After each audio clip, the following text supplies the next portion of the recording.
Okay, good. So to start off with, I'll tell you my reasons for doing this presentation. Apart from it being an area of interest to me, I found also that when I was collecting German East African notes, interim notes in particular,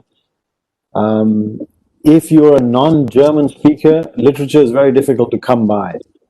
And there's a lot of nuances in the notes that Google Translate can only do so much justice to. So that's part of the reason I've been trying to compile some stuff about German East Africa here. Secondly, as a collector, it offers a lot of variety, a lot of variations, errors, all kinds of things that we'll go through today, which can keep you collecting for a long, long time. And as we were discussing earlier, with all the auctions and prices going through the roof, sometimes it can be quite prohibitive to move your collection forward, but this offers a lot of cheaper variety of notes and keeps you going, so that's one thing. And lastly, I'd just like to say that I am keen to keep learning on this in this particular area, and I know there's a lot of serious collectors around for 20, 30 years or so. So anything you'd like to add, anything you have to put in there, or anything you'd like to correct in my presentation, please let me know. I'm very keen to learn more. All right, so let's get going. We start here, and we go. A brief history, of course, when we get started up. We're talking about German East Africa. It's an area that encompassed modern-day Tanzania, Rwanda, and Burundi. And basically, in 1885, the German government granted imperial charter to establish a protectorate there. We all know how that stuff worked, and it was administered initially by the German East Africa Company, DOAG, Deutsche Ostafrikanische Gesellschaft. Now, they managed okay, but after a few years, there was a little bit of local uprising that they were finding difficult to manage and to take care of. So eventually, they sold up to the German government, and in 1891, the government started administrating the whole thing as German East Africa. And of course, I'm just touching briefly on this stuff because our interest is not really in history, although it's rich with history, the whole area. In 1905, eventually, the German East African Bank was established. That takes us on to the pre-war issues, or what's often called the peacetime issues, called rupee or rupian, issued from 1905 to 1912. Sorry, I think someone's mic is open. I keep hearing some feedback. Is there? Okay, that may be better. Yeah, thanks. So coming back to it was called rupee or rupian, predominantly because a lot of Arab and traders in that region and Indian traders were using rupees as a currency, and rupee was specifically chosen as spelt this way to differentiate it from the other rupees that were being used. They were all notes printed in Leipzig by G&D and brought by ship to the colony to be used. We're all kind of familiar with it, but just to give you an exchange rate idea, in 1904, 15 German East African rupees equaled 20 German marks, which equaled 1 English pound, and that was also equal to 10 cowrie, which was sort of seashell money being used in that region at that time. Now, this pre-war issues, which I'm sure we're all familiar with, is not my area of focus today, which might be a little bit disappointing for some of you all, but we'll just touch on it nonetheless. The 5 rupean banknote, you can see, issued in 1905 with a really nice lion and lioness vignette. You can see G&D, followed by a 10 rupean, which shows you Dar es Salaam Harbor, again dated 1905. 50 rupean with the Kaiser there in his full military garb, still being dated 15th of June 1905. And then, of course, the 100 rupean, still dated 1905. Things that, I mean, notes that we've all come across and are familiar with. There is also a 500 rupee note. Before I get to that, there's a reported 20 rupee note, which is a proof that came out maybe in the 30s or 40s, which has a vignette of Kilimanjaro on it. I've never seen it. I've not come across it in any reference material. I don't know. Maybe, Jaime, you have it somewhere in your deep in your records, but if you do, that would be nice to see. The 500 rupee banknote coming up for sale at DNW. This particular note I've used with permission from Andrew. Some of them in good condition, prohibitively expensive. One sold at Heritage a couple of years ago in 53 EPQ for about $36,000. Heritage not only had a picture of it, they made a whole video of it when the sale was up for that. As I said, unfortunately, I'm not going to focus on this because there's enough to cover with the Interims banknotes, but we can get back to these at a later stage or maybe in another presentation. So, World War I, the state of Africa, at that stage, we are all collectors in some way of colonial notes. So we can see 90% of Africa was colonized, apart from Abyssinia and Liberia here, which were independent. Germany at that time had 4 colonies: German East Africa, Southwest Africa, Cameroon up here, and Togoland. And German East Africa was the most populous at that time. In terms of civilians, there was about 7,500 locals and about 100,000 Europeans living in German East Africa at that time. I have drilled down and produced my own little map. So any cartographers there, please forgive me for any errors, but I found it difficult to find a map fit for purpose for myself there. So just having a quick look at the map, you can see pressure in German East Africa came from the British up to the north, the south, the Portuguese here, and the Belgians to the west. That was the area that Bruce spoke about the other day. And you can see we're all familiar with Zanzibar and Pemba, which were in hold of the British. Dar es Salaam, I've highlighted a few cities just to get orientation, which are applicable for our talk today.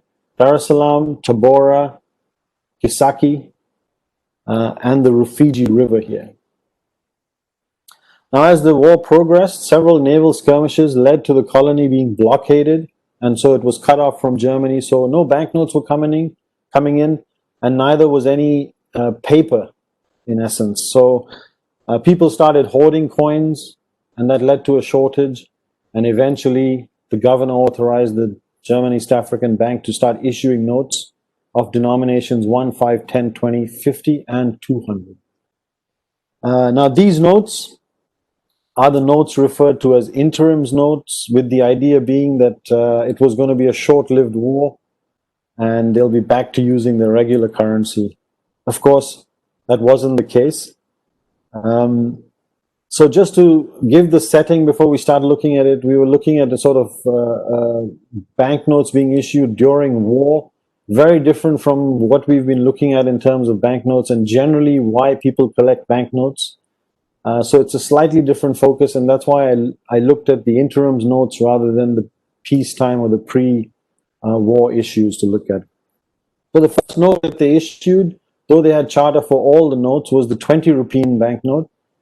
And I'm going to look at this in a little bit of detail in terms of the design elements of the notes and what it says on it, because the same pattern with slight variations continue through the rest of the notes.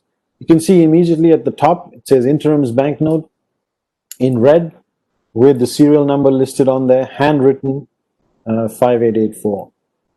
A simple pattern. In essence, the banknotes, since they didn't have any printing facility for banknotes in the colony, they used a newspaper company and they printed their banknotes there. These banknotes were printed using a letterpress sort of print style or typeset printing. And you can see there was the denomination listed, some sort of a border, and then some text on it. The first bit of text is the promissory that we find on most banknotes, and it tells you that they're going to pay the depositor without checking the person's identity. Obviously, the sum of 20 rupee here. Place of issue, Tabora. We can have a look at the date, 15th March 1915. So that was the first issue, 1915 in March. And then below that comes the guarantee, guarantee offered by the German East African Bank Dar es Salaam branch under the authority of the two signees. Important to take note of this because it comes up at a later stage with more interest. Looking at the back of the note, we can see the same serial number and an additional digit added to it. Some more text, which is telling you that the equivalent is deposited in the Kaiser's government of German East Africa. The second half of it says the same thing in the local Swahili language. Additionally, as with most notes, something to deter you from forgery, and it tells you you'll be punished with a prison sentence of no less than 2 years. The actual German word used for prison here is a fairly old one, referring more to a penitentiary where you've committed a very serious crime. And lastly, right at the bottom of the note, you can see that it's printed in the German East Africa newspaper company in Dar es Salaam. Now, for security reasons, the DOAB decided to print Interim's banknotes both in Tabora and in Dar es Salaam simultaneously. But because of a lack of workers in both places, initially notes were printed in Dar es Salaam. This note also is printed on linen pressed paper. So what happened there was on the rollers, they would cover the rollers with linen cloth. And as the banknote came out of being dried, it was still fairly hot. It ran through these rollers and created a sort of effect of cloth, a sort of fabric-y feel to it. It's very difficult to see that in a scan. So I've taken the liberty of taking an image, and you can see closer the look. Of course, if you could feel it, it would be much better. Additionally, this note was created or made with 3 layers to it. An outer 2 layers with a slightly thicker card in the middle, which was a pink color. And in the interest of furthering banknote studies, I've taken one of my notes, peeled them across, and you can see, maybe you can, I'm not sure if it's clear or not, but you can see the 3 different layers that are used to make the note. So even though this is a wartime issue, it's a little bit more sophisticated than what happens as the war progresses. Things just regress as you go along. Now, though it was the first note, forgery came into being straight away. The British up in British East Africa produced a forgery, generally fairly rare to find, relatively, but they're very easy to identify. You can see just by looking at it that the color is a little bit pinker than the original issue.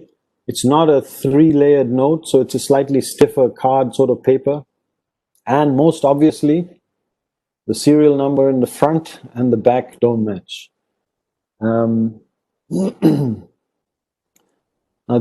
This particular banknote, I think actually in terms of printing, they used a sort of offset printing for this, so it was a slightly inferior quality.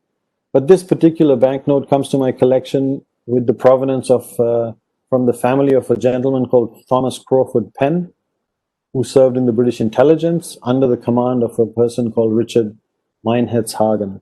This gentleman, Richard, was in charge of actually producing copies for the British intelligence of German notes. And of course, it was an unsuccessful thing, so most of these notes were destroyed.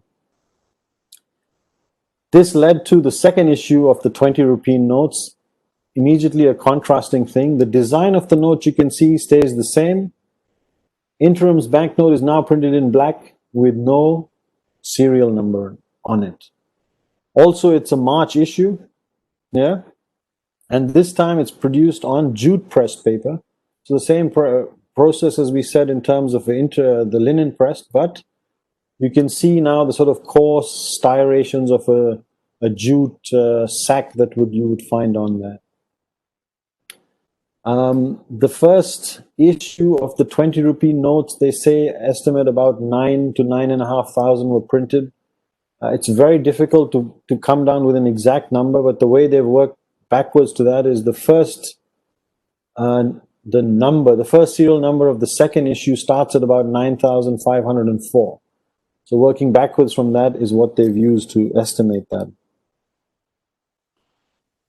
Then we move on to the next denomination that was produced, which was 200 rupees. This had an April issue and a June issue. Unfortunately, the April issue I don't have in my collection. It comes on a green sort of paper. One came up for sale a couple of years ago. You wouldn't believe it that I was bidding for it. And halfway through my bid, I lost my internet connection. And I'm sure you've never heard so many curse words in one go at that stage. Anyway, it's good to always have a banknote that you're looking to get. And this particular one, in terms of design, again, you can see similar thing, border, different type of border, of course, denomination, same information printed everywhere, serial number in the front. The only difference here is that this particular 200 was printed on watermark paper. This was watermark paper brought from Germany. It had been stored by them for higher denomination issues, and it has something called Imperial Printing Waves watermark on it. And it's the only Interims note with a watermark paper which was intended for banknotes. And I'll clarify that later in the presentation. The other issue, 200 rupian, which was in April, does not have a watermark on it. Right? So after these two were issued, they started to realize that there was a lack of smaller denomination started to become evident. So in 1915, they had other prints. I'm just going to show all of them chronologically. Here you can see it says August 1915, the 5 rupian, 1 rupian in September, 10 and 50 in October 1915, November, another issue of the 5 rupian, and then December 1915, another issue, 1 rupian. Now you can see from a design standpoint, the commonality of what we looked at initially at the 20 rupian notes. There's a border everywhere. Interims banknote is stated. The message is the same. And 2 signatures, as you can see, for all the notes. You can see a difference between here and here in that there's no digit here, and a digit has been added at a later stage for the 5 rupian. All right, 1916 saw a few more prints coming by. These are all 1916 February prints, 1 rupian, 5, 10. And then the last one of these were printed in June 1916, which was 10 rupian on a different paper. Again, design-wise, pretty much the same.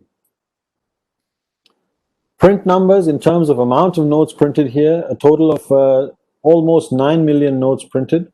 As per the governor at that time in German East Africa, was Governor Schnee, as per his records.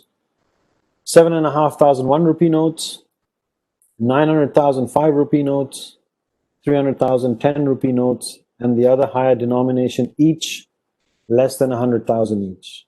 Since we don't have exact numbers, I didn't put the actual conversion on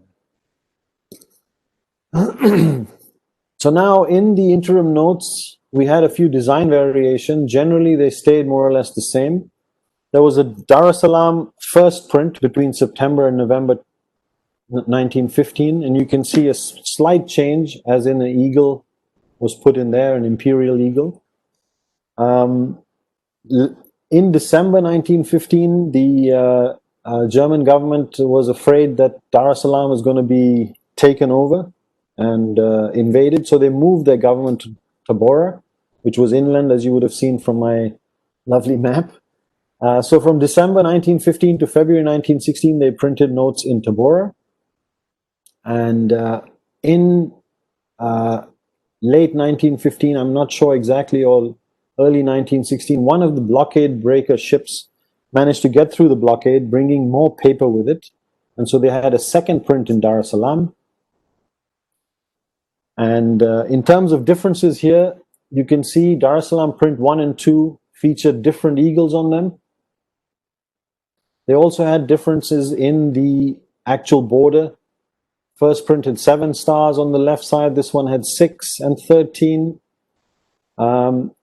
It seems the reason for that change was to be able to utilize space on the actual paper used for printing more efficiently. True or not, I can't say. Tabora, distinctly different from the others, has a different eagle, supposedly the older eagle that was used on actually some of the coins, and also a very different border in terms of marbles or beads or whatever, or zeros if you want to call it. And there's one variation in that the fourth bead from the bottom in all the issues have one bead pointing the other direction. So all issues have both types that come in them. Now, as the war progressed, the Belgians were the first to make inroads towards Tabora.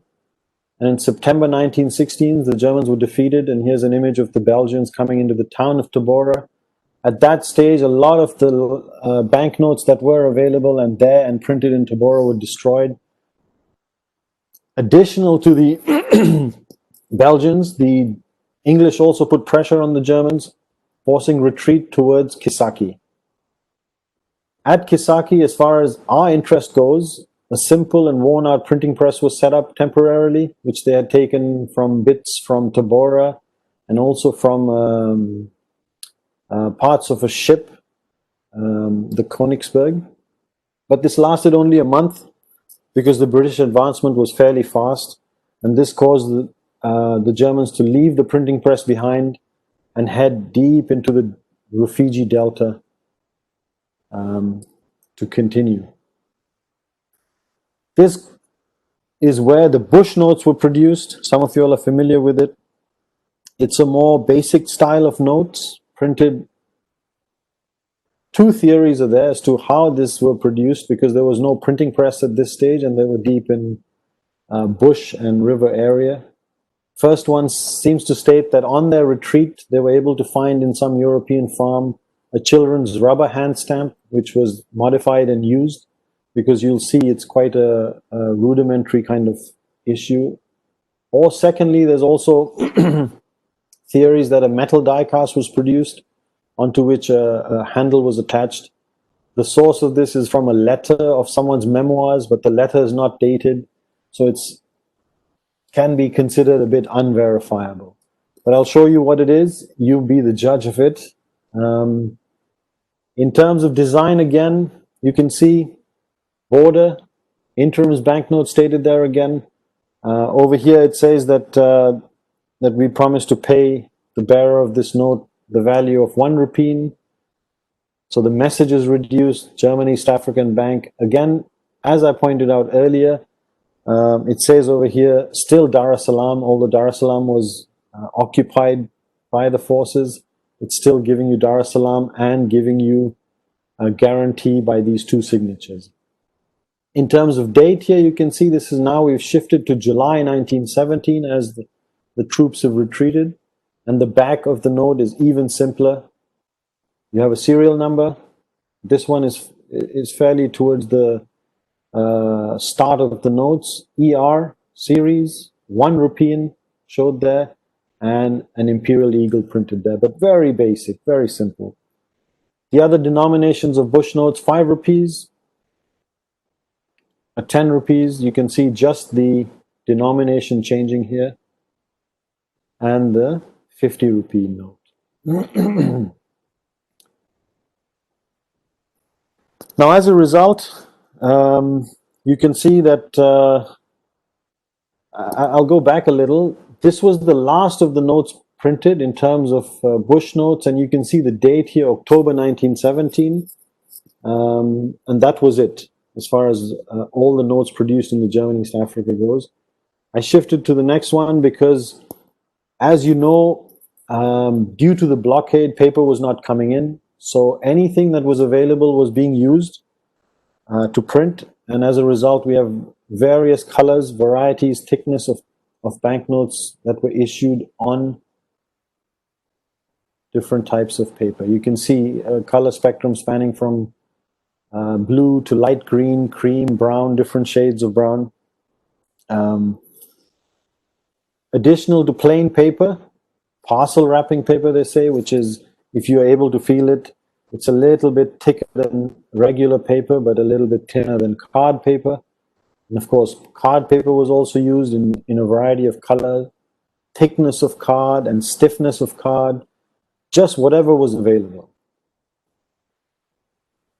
The 5 rupee generally runs in shades of green and blue, and the 10 rupee in darker brown. The 50 rupee has 2 issues, a smooth, slightly less stiff card, and then a stiffer card, which also has blue fibers in it, which you will find in the 5 rupee option as well. Jute press, we already saw that. Jute press card was used. Checked line paper, so, you know, from children's notebooks of some sort, that kind of thing. This checked light paper is available only in the Q3 series. And again, because of the fact that, you know, paper was used until it was available, you cannot specify really that this color is available only in these series or this, that. There's a lot of mismatch. As a collector, it's a fantastic thing. Another interesting paper used, which was oil paper. This was salvaged from packaging material used to protect ammunition on the ships. Whatever was available was used, and you can distinctly see the difference if you have one of these in your hand. Another one which is of interest, bandage gauze wrapping paper. If you look closely at the note, you'll see the striations of the gauze. Once the gauze was removed, the paper was being used. And you can see that this is bush note, so the quality of paper has regressed a lot more. Now, another interesting area of German East Africa notes, they also used commercial printing company paper. What we mean by that is paper that was produced, well, by a paper producing company. And what's of interest there is that it had watermarks. This paper came from Germany, and they had either 2 or 3 line paper marks on there. And I've shown you the highlight bit shows you on the actual banknote what part of the watermark is visible. This one, for example, was from Cologne. Again, you can see differences in fonts. And if you're fortunate enough, or you can take the time to do so, you can put them together and get the entire thing. Of course, this is to do with finding out which ones were printed at the right way, etc., which can be a difficult task because you'll also find some of these which are printed vertically. There's a total of 26 different watermarks, and if you remember from the 200 rupee watermark, these watermarks are there, but they're not produced for banknote printing. So again, a slightly different slant to what we are used to in terms of watermarks for banknotes when we collect. Additional to these, there's also a watermark, which is a large imperial eagle, which is a really nice one, but it's cut up, so you'll find parts of the eagle. I'm sure it's a nice task as a collector to be able to put that together. It is difficult to figure out which series go together because sometimes they printed the front of some banknotes on one side of the paper or part of the back, etc. It's a many permutations and combinations. Additionally, it came to a stage where they started using stationery paper. I'll just put my lights on. Stationery paper, which means that they had date lines printed on it. If you think about a stationery paper, for example, a preset letterhead paper, on the right side of the paper would be a date line, so you'll find banknotes with date lines printed on it. You can see a blank line, Den bank line 191 with a blank. Another one here, which is basically telling you you'll put the where you're writing the letter from, and then on 26 September 1915, whatever the case is. These are slightly harder to come by, but they are more common in the Interims banknotes, slightly rarer on the bush notes. And you find 8 different varieties. You can see already 2 different varieties here that I have. Although recently I was informed by somebody in Germany, a more high-end collector, that the second note that I have is actually a fake. And he said you can tell that because this paper was actually printed in Germany before coming out, and they had very strict quality control there.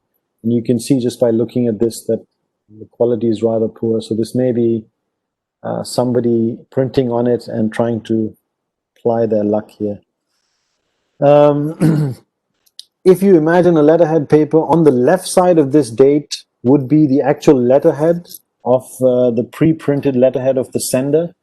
In the Interims banknotes, you don't find that letterhead, but in the Bush notes, basically they were running out of paper, so you find letterheads. And here's an example, one of the only one I have. They're quite difficult to come by, or let's say they're quite expensive when they come up for sale. There's 18 different varieties of this. And this one specifically, it says Imperial District Branch. Gives you a place here to write a serial number, and it says, when answering, please use this transaction number when you're replying to this mail. So this is another interesting feature of the Bush notes. If you are able to, again, as a collector, and you're able to figure out the right serial number and the adjacent note that was printed, you can put together the actual entire letterhead along with the date line. I'm sure some people have done it. As I said, I'm not quite such an advanced collector, but it's an, it's a nice thing as a collector to keep looking for. We come to signature varieties. You saw, of course, that there was 2 signatures for each banknote. And initially, banknote signatures were provided by bank employees. You can see here 5 of the bank employees. I've tried to show different variations of the signatures. You can imagine hand signing all the banknotes was quite a difficult task. And for example, Berendt here, there's 5 different signatures. They are not chronological. What I mean is he didn't start by signing really nice. And if you look at a later banknote, his signature was rubbish. There's all sorts of variations and permutations and combinations in the notes. This is just a way to be able to tell whose signature is which. Additional to banknote employees, they also had government secretaries, about 11 of them. And you can see here a nice example here of Paul showing 2 variations. Initially, a very nice and clear, distinct way of being able to read Paul, and it regressing into more like a PM signature here. But apart from that, fairly consistent signatures found on the banknotes. Additional to the government secretaries, they also had other positions of responsibility in the community. People signed. You can see here Brandenburg, who was a pay officer for the Schutztruppe or for the protection force there. Kreutzberger, who was a police commissioner. Lergen, who I'm really not sure what pensions officer really comes down to. I have to research that a little bit more. And another interesting one, Reindl, who was a Catholic mission treasurer. So a person of standing in the community in the DOA there. This is a whole list. Now, Kreutzberger, for example, is a standalone signature, which is rarer to find than the rest because he signed very few and he was taken off the police force and commissioned as an officer. And other than that, of course, combinations of signatures, depending on the note and the variety, also have their rarity. Although we said signature varieties, although we said all banknotes came with 2 signatures, we'll just have a quick look at that. Initially, all banknotes did have 2 signatures, all hand-signed with black ink. You have some varieties that are in blue ink.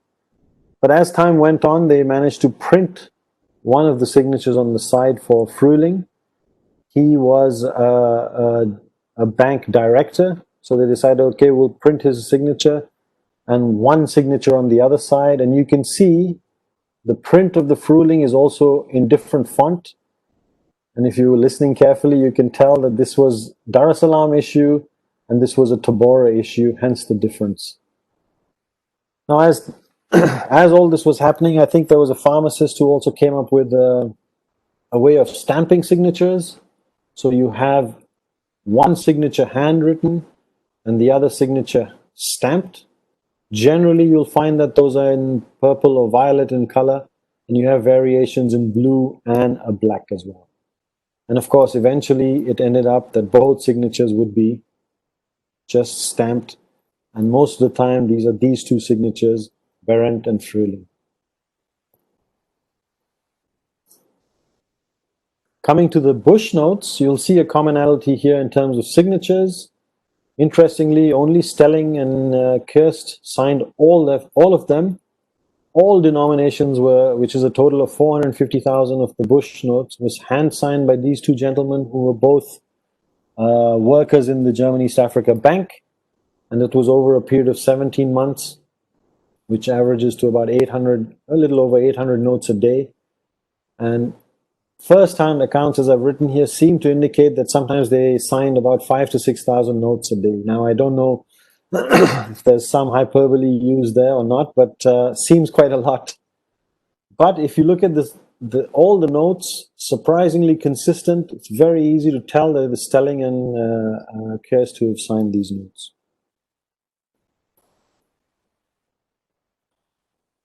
Going to the back of the notes, you had block letters that were put in, starting obviously with A to Y for the first series. As expected with most banknotes all over the world, generally the I and O are skipped. And I've put in here in purple, W, X, and Z were not used, and we'll come back to those in a later stage.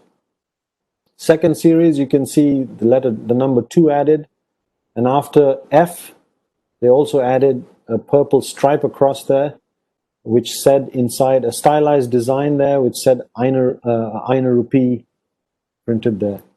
You had the third series with the 3 there. They also started changing the position of the 3 to put it below.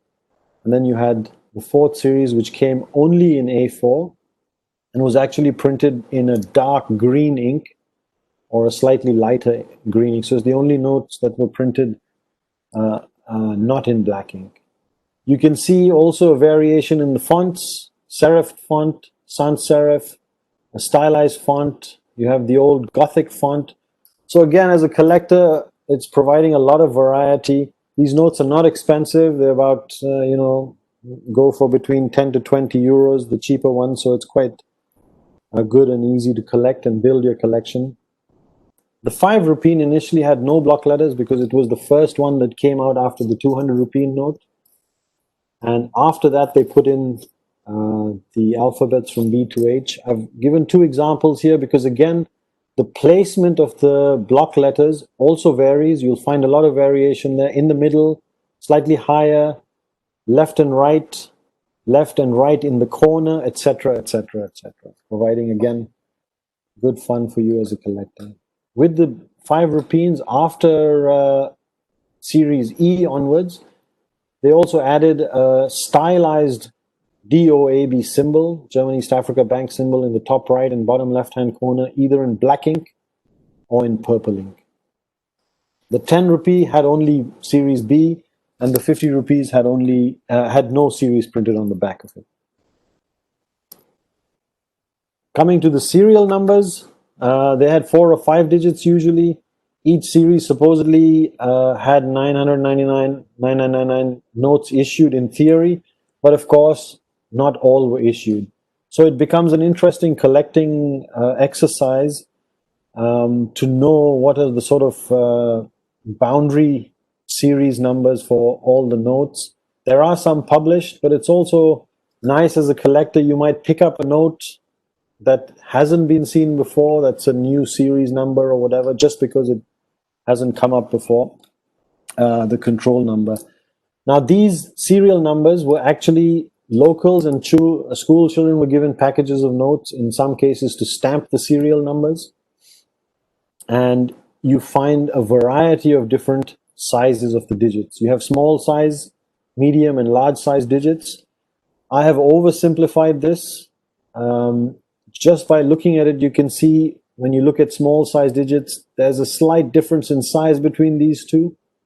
If you look at the catalogs into it, there's about 16 different varieties in terms of sizes. Even up to 0.5 millimeter difference is categorized as a different sort of type. Additional to just the numbers, you also have some notes which have the stylized NO number symbol in front of the actual digits. Serial numbers, since they were printed, of course, meant that there was errors. And you get a lot of varieties here of corrections to those. You have a single digit, a single serial number scratched off and reprinted, or restamped, I should say. Both scratched off and restamped. You have some which are scratched off and written by hand. And you have some where the digits, for example, were not legible, so they've been overwritten by hand. Then you have, of course, some serial numbers or some banknotes that had only one stamped on them, so the entire serial number is written in by hand. And of course, both serial numbers written in by hand. Again, because of the permutations and combinations available, it makes for interesting collecting. Now, talking about serial numbers, I went through my collection to have a look at a few fancy numbers. I'm not a fancy number collector, but I know that there are a few and who would find it interesting. I found a couple of radar numbers, one which was a basic radar number, read forward and backward the same, or palindromic number. Found another one which was an interesting one, which is a radar number squared to give you another radar number. So 111 squared gives you 12321. And additional to this, I also found something called a strobogrammatic number or a rotator number, which is not only a radar number, but also flipped over or put in across a mirror reads the same all directions. Anyway, this was a slight aside. It has nothing really to do with German East Africa, but for us as some collectors, it is of interest. Moving on, coming back to the W, X, and Z, which we mentioned, which was not available in the prints initially. They were overstamped on notes that had either errors or that were overproduced, and these notes were put into circulation later on to have more notes available in circulation. The most common of these overprints is an X, found in 5 different types. And what I mean by types is the style of the X. For example, here you can see a distinct 90-degree X, whereas here it's tapered at one end, slightly thicker. All of them are in violet or purple, if you like. One of them, variety, comes in a very light blue ink, which is obviously a little bit harder to find. The next rarer one is the Z overprint. You have them only in 5 different styles and only in violet color. Again, you can see a different style of Z that was used. The most rare of the lot is the W overprint. I don't have one in my collection, and it comes in only one letter style, which is the J notes. The last one I saw only after the auction was over, unfortunately. Sold for about 2,500 euros. Not very expensive per se, but a rarity of it when it comes up for auction is the key. Now, to counter faking and forgeries and counterfeiting, they also had bank stamps on the notes. 2 different types of bank stamps. The first one, back stamps. I already made a mistake here. The first type of back stamp is called a bank stamp. You can understand why. You can see it. It's in purple color. It says German East Africa Bank, Dar es Salaam. You can almost imagine one of those handheld rubber stamps going into a purple stamp and the banknote being stamped. These are rarer to find because they only come in the first issue of 1 rupee and 5 rupee notes. And it's estimated generally about 4,500 of these notes were stamped. So you can tell generally by the serial number alone whether it's an authentic stamp or if it's someone trying to fake it. The second type of back stamps are called secret stamps in German, and they come with a pale brown sort of oily liquid. You might have seen those to prevent counterfeiting, but it didn't work too well because there was no consistency in this.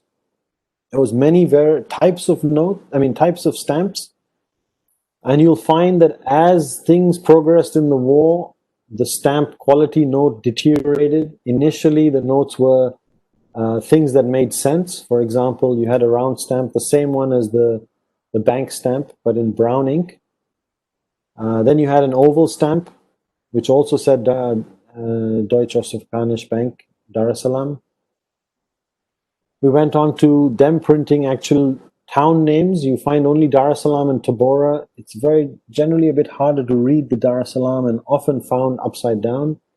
Tabora is printed in all caps and easier to get a hold of and read. And also you have one which is Wert, the word Wert, which means value in German. Then the word bank, and I've put 3 here because there's 3 or 4 different varieties of the stamp bank. You can see the size of the stamp.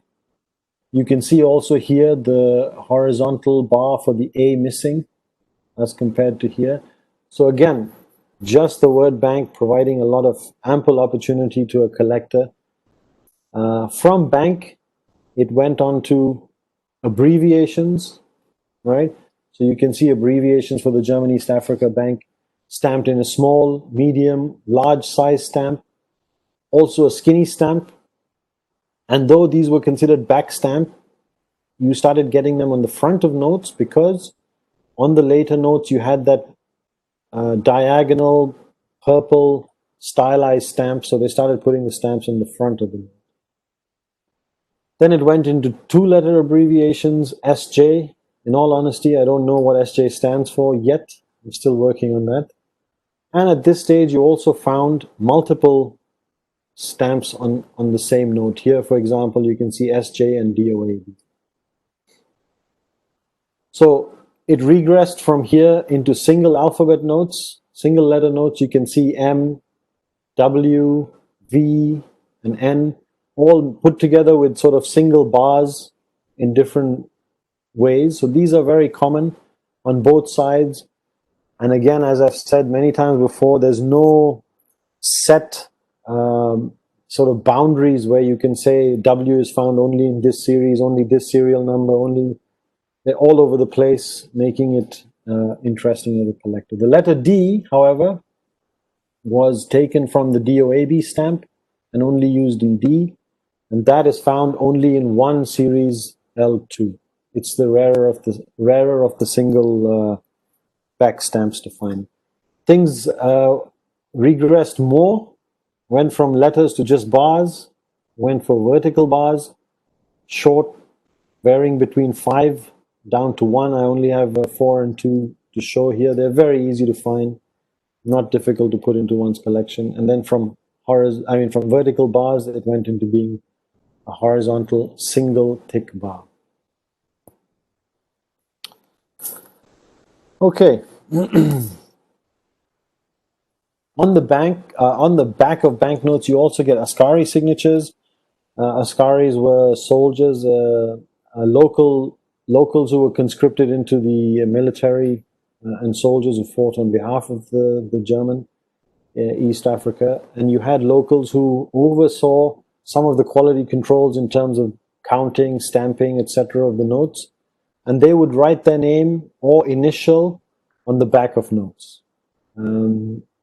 These Ascari signatures are found only with pencil, and there are about 30 different varieties and combinations of varieties. In some cases, you can even find 2 signatures or initials at the same time on the back of one.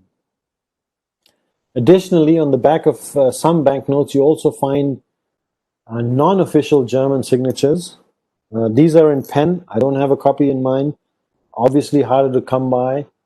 For example, there's one which is the signature of a treasurer of a coffee plantation, and these were all signed just to make the notes more sort of trustworthy to the locals who use them. Obviously rarer to find.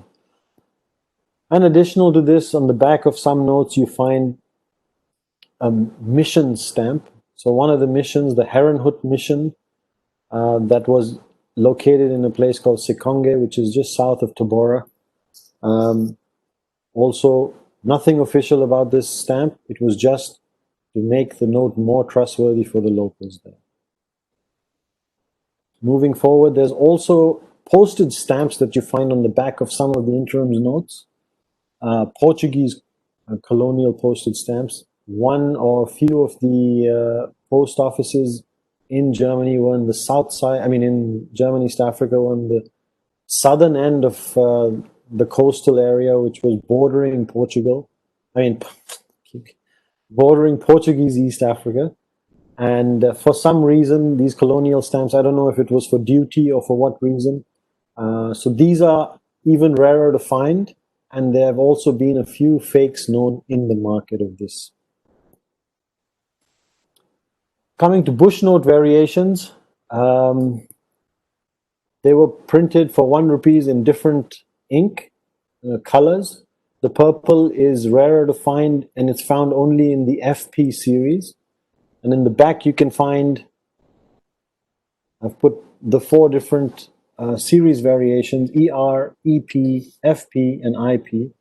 And sometimes it's a curious thing as to why they use these particular letters and alphabets, but the reason behind it was they used ER for a start. They broke the sort of diagonal stick of the R, made it an EP. They broke off the stick under the horizontal stick under the EP to give you FP, and then they removed all the horizontal lines on the F to give you IP. Given the settings deep in the bush, this is how they produced a few more notes. You can also see the 1 rupee stamp was changed and replaced with Moya or Moja. I'm really not sure how that's pronounced. And that's Swahili for 1. And even within that, there's a variation you can see between this and this in terms of the print and the size of the print, etc. On top of that, the type of imperial eagle printed and the size and the quality of print leads to a lot of variety in the bushnote, 1 rupee in specific. The 5 rupees, basically different colors of ink used and different types of numbers, sizes, etc. used, fonts there. The 10 rupee also has variation. You can see it in a gray or dark black ink, purple ink. Again, if you look carefully, you can see the digits, thin and long, thin and tall, sort of short and fat here. And you often get notes which have 2 different types of 10 rupees on them. It's difficult to say in all of this that we're talking about errors. Is it an error? Is it a misprint? I'm not sure. I've classified some of these as errors. You be the judge of it as you wish. You have this thing called the George cross, where the diagonal stamp is stamped both ways, giving you a sort of cross. This is not the best example, of course. You also have serial numbers that are printed or stamped 4 times in error. These are a little bit rarer and harder to come by. You have the entire back of the note printed upside down. This is a bush note. You have also one side of the signature missing from the banknote. Again, slightly not a very good example, but a bit harder to come by. The only one I have in my collection, the DOAB, which is normally printed in the top right hand and bottom left hand corner, has been misprinted only in the middle of the note. A couple of other errors which I do not have in mind. 1 or both of these serial numbers are printed upside down. The 1 of the 2 printed upside down is the rarer of the 2. And you also have spelling mistakes in the back and the front, where instead of Deutsch, they've put Deutsch, and instead of Bestraft with 1 F, it's with a double F. It takes a lot of looking at banknotes to get one of those. Also, on the 5 rupee printed issues, the word August, you can see the U is sometimes printed and looks, or misprinted if you like, and looks like a W. These are the errors that I have found and I'm putting as errors, let's say. Now, going back to what was happening in the war, the Germans made a retreat further into Portuguese East Africa and eventually back up to German East Africa and down into a town called Chambeshi. Their sort of effort into northern Rhodesia was actually not a retreat, but they sort of did a few skirmishes, a lot of guerrilla warfare going on. It was more of an offense, even though they were very small in number. Chambeshi is a town in modern-day Zambia, and this is actually where Leto Forbeck, the colonel who was in charge of the German troops, was made aware of the armistice of the First World War, and a ceasefire was agreed. However, he didn't surrender here. He was instructed to march north to this town called Abercorn, and there he surrendered on the 25th of November 1918, almost 2 weeks after peace was established in Europe. This is a painting of that done by a local artist. Now, what happened after the war? It was split like this. Rwanda, Urundi went to the Belgians. Tanganyika territory went to the British, the largest area. And one little area called the Kionga Triangle went to the Portuguese. In terms of what circulated and what is of interest to us, from late 1916, so before the war was over, the East African rupee was being used in parity along with the German East African rupee. And then after 1920, it was replaced by the East African florin. And in Rwanda and Urundi, of course, the Congolese francs were there. So that brings me to the end of my presentation. I tried to push it a little bit and get through it quickly so that there's some time at the end of the meeting. That's it from my side. Thank you very much.